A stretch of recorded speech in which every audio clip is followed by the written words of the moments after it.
Bonjour à tous. Aujourd'hui, dans e-learning physique, qu'apprenons-nous lorsque on accorde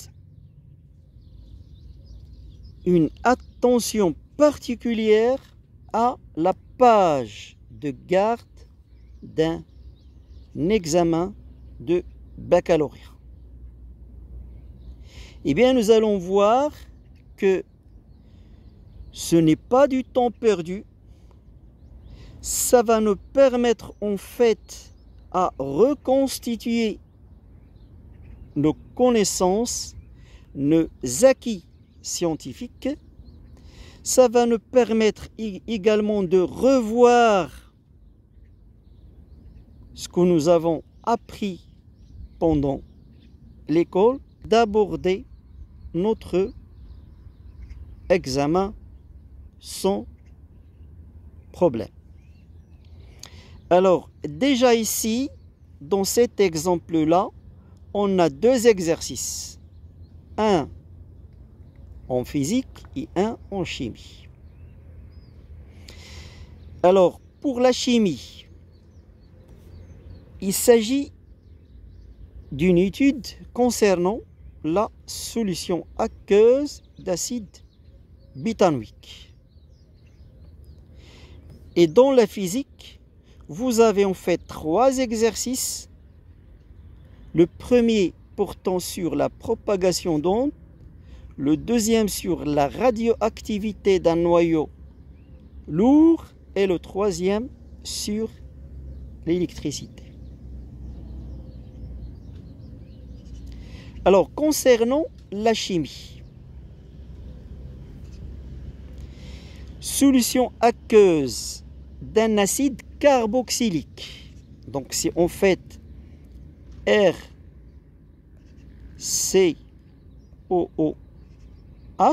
avec R, c'est un radical propyle.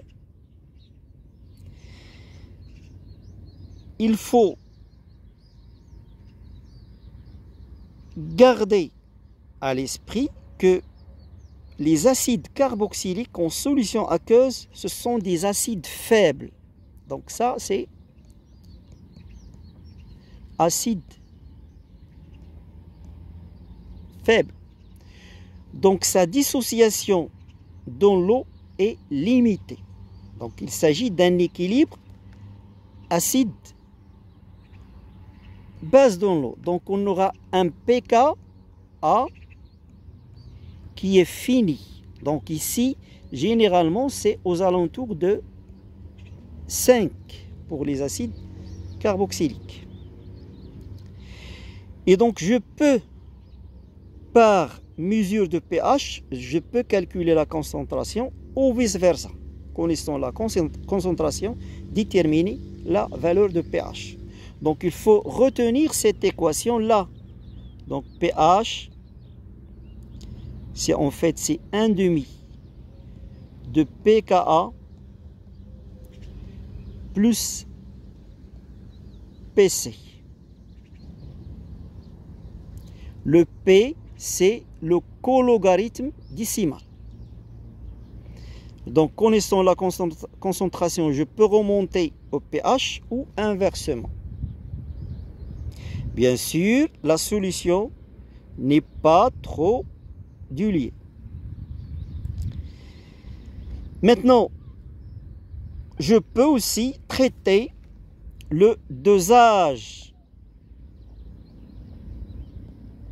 de cet acide faible par une base forte, telle que la soude. Et donc, je peux remonter à la concentration de cet acide. Et comme application, retenez la chose suivante, c'est que l'acide butanoïque se trouve dans le beurre. Et c'est le facteur responsable du rancissement de ce produit. Et donc, quand on dit dosage, il faut penser à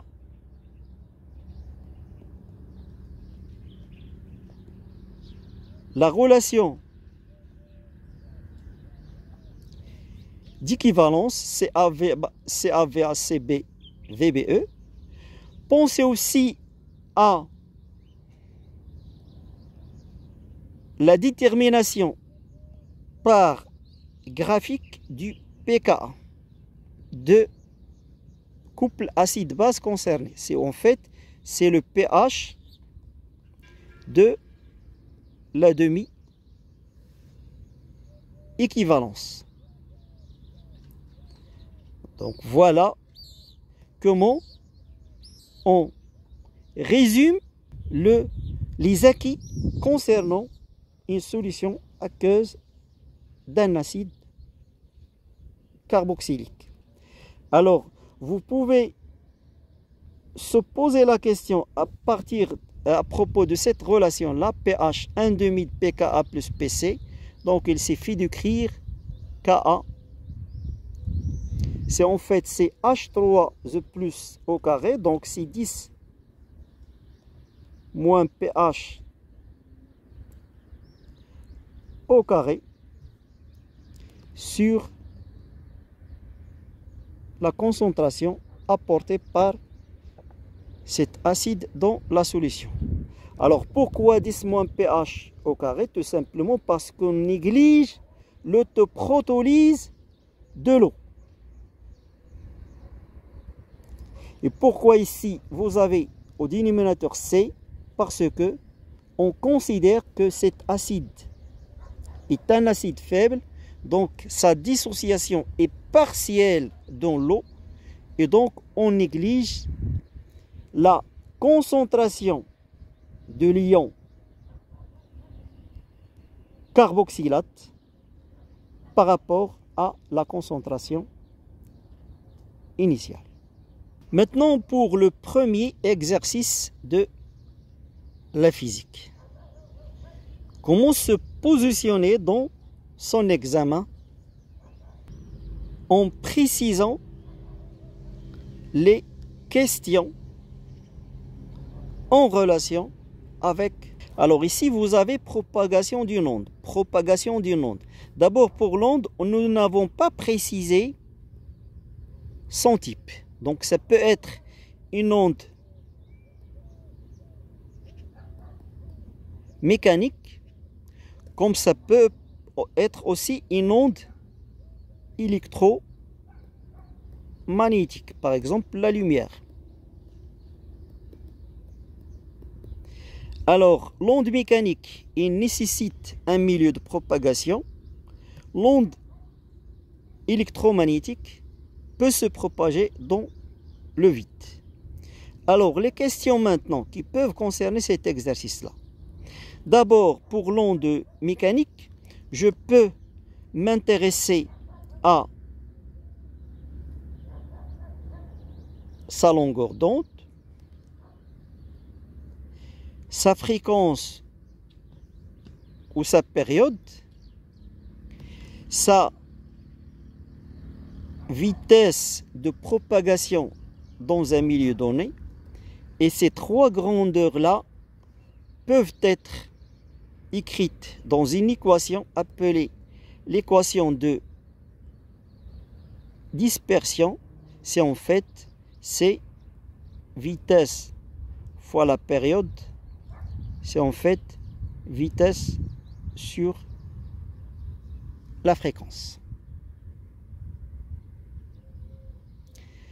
Autre point, je peux m'intéresser à ce qu'on appelle au retard de propagation de l'onde. Donc d'un point S à un point M du milieu de propagation, lorsque je divise cette distance-là sur la vitesse de propagation de l'onde, j'obtiens ce qu'on appelle le retard temporel. Autre point, je peux exprimer l'élongation d'un point M du milieu en fonction de l'élongation du point source, en supposant l'absence de toute atténuation de l'onde dans le milieu concerné, je peux écrire que l'élongation d'un point M du milieu à l'instant T représente en fait l'élongation du point source S, mais à un instant passé. Donc, c'est-à-dire T moins tau. Et donc, si j'ai affaire à une onde mécanique progressive sinusoïdale YS, c'est A cos de oméga t par exemple, avec oméga c'est la pulsation, c'est 2π nu. Donc je peux remonter à l'élongation du point M à l'instant t en écrivant que cette élongation est égale à A cos de oméga t moins kx. Avec k, c'est quoi le k? C'est en fait, c'est 2π sur lambda, ix, c'est en fait, c'est la distance S1. Il reste maintenant un dernier point qui peut concerner la mesure expérimentale de cette vitesse de propagation de l'onde dans le milieu concerné. Donc je peux par exemple utiliser la relation V est égale à la distance parcourue par le front d'onde divisé par le temps ou la durée de propagation. Donc je peux mesurer expérimentalement cette distance-là. Donc ça va être par exemple un multiple de lambda. Donc par exemple n lambda. Et donc cette distance-là est un moyen de mesurer la durée de propagation. Je peux remonter à la vitesse de propagation. Maintenant, pour l'autre type de l'onde, par exemple, une lumière monochromatique. Donc, il sera caractérisé par une seule longueur d'onde lambda ou une seule fréquence nue qui est égale en fait à C sur lambda. Donc je peux déterminer expérimentalement cette fréquence ou cette longueur d'onde. Par quel moyen? Par le moyen de la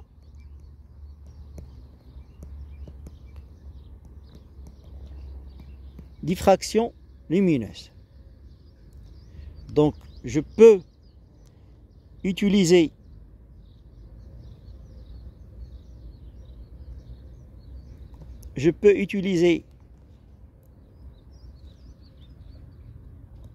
une fente de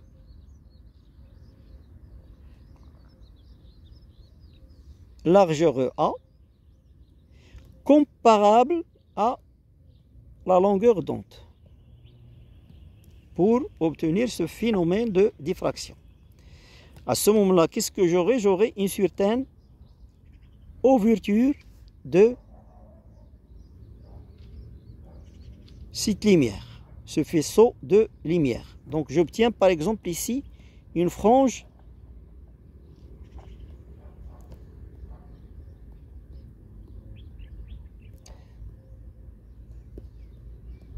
centrale. Il a une longueur L. Donc, soit ici, par exemple, vous avez θ. Ici, vous avez un L sur 2. Donc, la relation qui traduit ce phénomène-là, c'est en fait, pour la frange centrale, c'est en fait lambda sur A qui est égal à l'ouverture ou l'angle de diffraction θ. Donc c'est lambda sur A et non pas A sur lambda.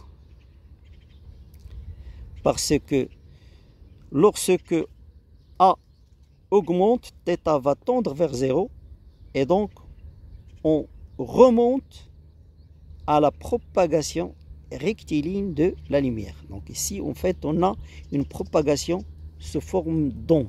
Donc c'est un aspect ondulatoire.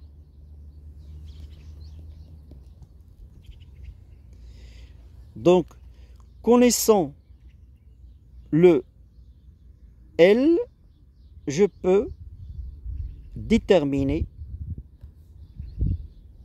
la longueur d'onde lambda. Donc il suffit d'écrire que pour un θ petit, tangente θ sensiblement égale à θ, sensiblement égale à L sur 2 sur cette distance-là, que je vais appeler D. Et donc l'expérience, ça me permet de mesurer L et connaissant T, donc j'obtiens l'expression de θ avec la connaissance de A, la largeur de la fente. Donc je peux remonter à lambda en écrivant lambda, c'est en fait c'est θ fois A, et θ c'est en fait c'est L sur 2D fois A. Et donc voilà l'expression de lambda. Et retenez que pour la lumière visible, vous avez un spectre qui s'étale de 0,4 micromètres à 0,75 micromètres. Ça, c'est pour la lumière visible.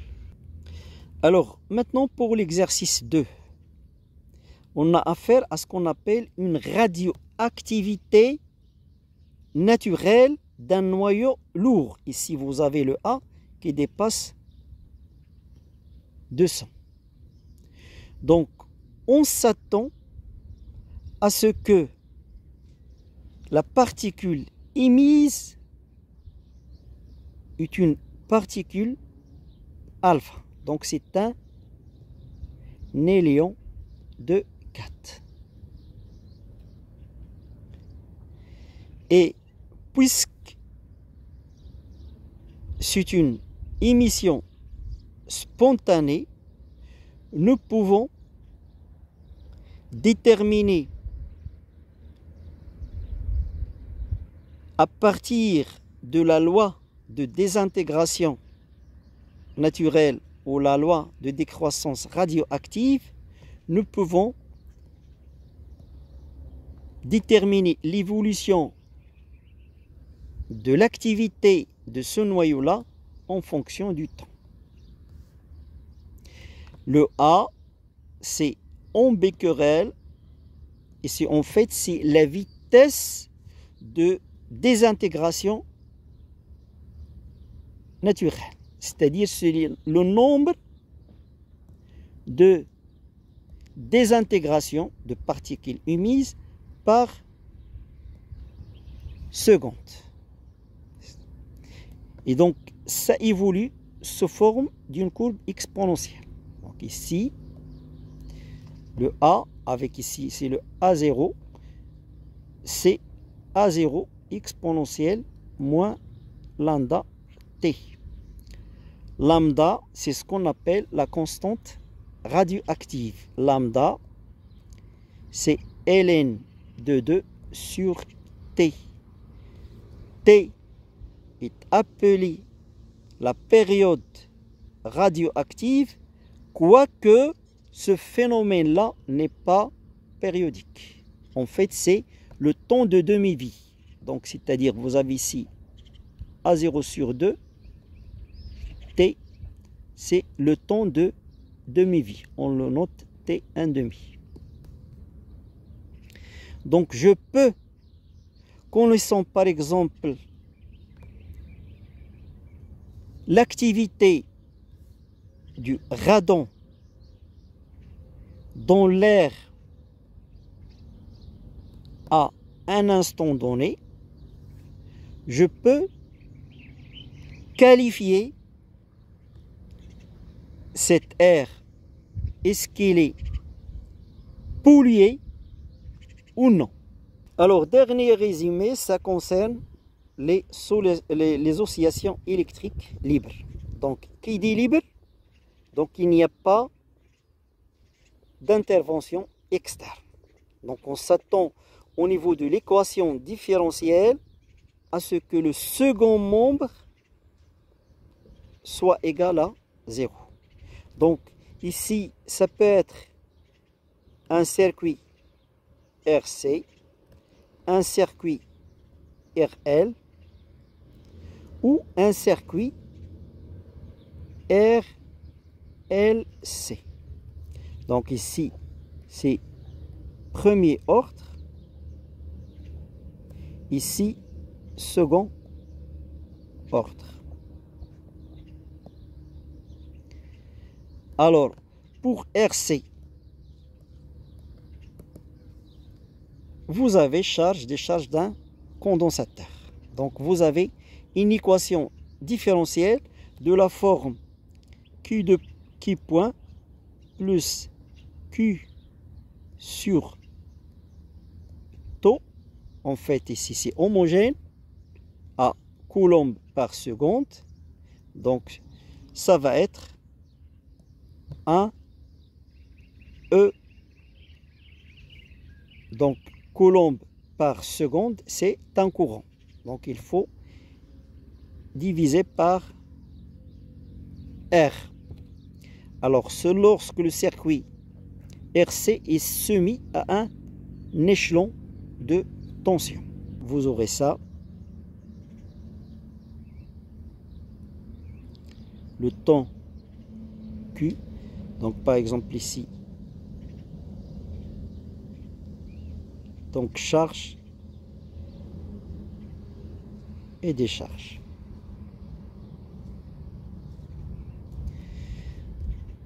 Et vous avez une charge-décharge qui a l'allure d'une forme exponentielle. Donc, pour la charge,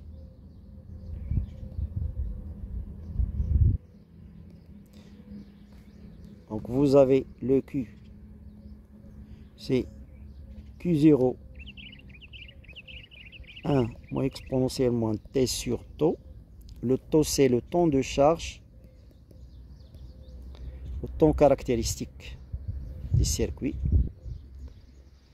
Et donc, vous voyez bien, lorsque T tend vers l'infini, ça va tendre vers 0. Et donc, Q va tendre vers Q0. Donc, c'est pendant la charge. Pendant la décharge, vous aurez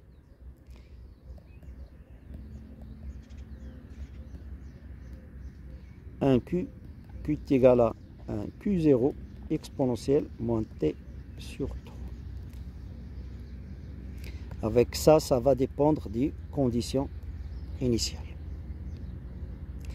Alors, pour le RL, de la même façon, vous avez en fait, c'est I point, c'est-à-dire T sur dt, plus U sur taux. Donc ici, vous avez un ampère par seconde. L'ampère par seconde, c'est-à-dire, c'est E sur L. Avec le taux caractéristique de l'établissement de courant dans un circuit RL, c'est taux sur la résistance totale. Donc ça peut être la résistance d'un résistor plus la résistance inter d'une bobine. Donc ça peut être R total, c'est R plus petit r. Alors, vous voyez bien que vous avez ici une certaine analogie. Alors, pour le RLC, donc, vous aurez quoi? Vous aurez Q comme équation différentielle, Q de point plus un terme en Q point, donc c'est R sur L Q point plus Q sur L C. Donc on fait ici LQ de point plus RI plus Q sur C. Tout ça c'est égal à 0. Pour des oscillations libres non entretenues. Donc si vous voulez l'entretien des oscillations, il faut rajouter ici une source de courant, un KI par exemple. Et donc vous voyez bien ici que vous avez le terme d'amortissement, donc amortissement,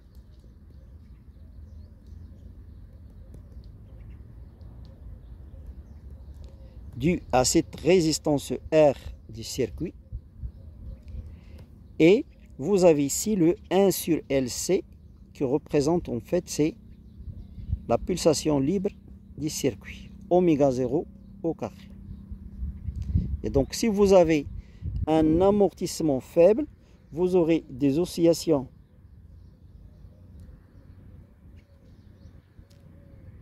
pseudo-sinusoïdales. Si vous avez un amortissement négligeable, un R égale à 0, donc vous aurez une évolution de la forme